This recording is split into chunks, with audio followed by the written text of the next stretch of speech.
Welcome back Telugu movie reviews.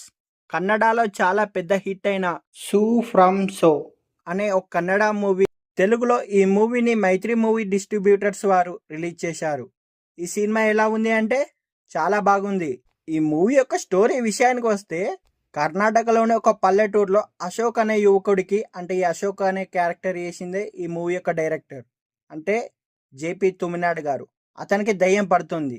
ఆ ఊరికి పక్క ఊరైన సోమేశ్వరం చెందిన సులోచన అనే ఆత్మ ఆ యువకుడిని ఆవహించిందని ఆ ఊరి ప్రజలంతా భావిస్తారు.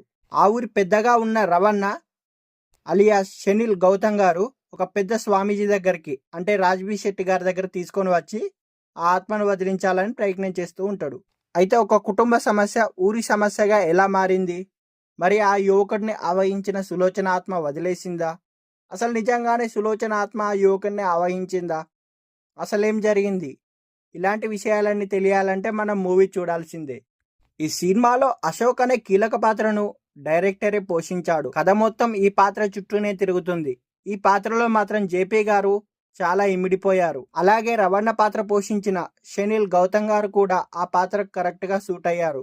ఊరి పెద్దగా అన్ని విషయాలు తనకే తెలిసేనే ఫీల్ అయ్యే వ్యక్తిగా అదరగొట్టారు. ఇక రాజ్బీ శెట్టి గారు మాత్రం స్వామీజీ పాత్రలో కనిపించిన ప్రతిసారి నవ్వించారు. ఈ సినిమా మొత్తం మీద హైలైట్ పాత్ర మాత్రం ఆయనదే అని చెప్పవచ్చు.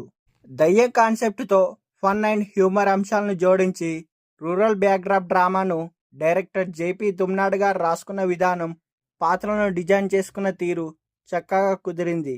సింపుల్ కామెడీ కథను ఎలాంటి కమర్షియల్ వాల్యూస్ చొప్పించకుండా సున్నితమైన హాస్యంతో సినిమాను నడిపించిన విధానం మాత్రం చాలా బాగుంది. అయితే ఈ మూవీ యొక్క స్టోరీ డిమాండ్ మేరకే కొత్త వారిని తీసుకున్నట్టు మనకు అర్థమవుతుంది. అయితే ఈ మూవీ యొక్క సినిమాటోగ్రఫీ కానీ మ్యూజిక్ కానీ పాజిటివ్ అంశాలుగా చెప్పవచ్చు. అలాగే డబ్బింగ్ కూడా బాగుంది మూవీకి. ఈ మూవీ గురించి ఫైనల్గా చెప్పాలంటే రెగ్యులర్గా వచ్చే దయ్యం కథ సినిమాల మాదిరిగా కాకుండా డిఫరెంట్గా చూపించిన రూరల్ డ్రామా. అయితే ఈ మూవీలో అక్కడక్కడ కొన్ని లోపాలు ఉన్నప్పటికీ అవేం పెద్దగా లోపాలు అనిపించవు. ఈ మూవీని ఫ్యామిలీతో కూడా కలిసి చూడవచ్చు, బాగా నవ్వుకోవచ్చు కూడా మనం. ఈ మూవీని తప్పకుండా చూడండి.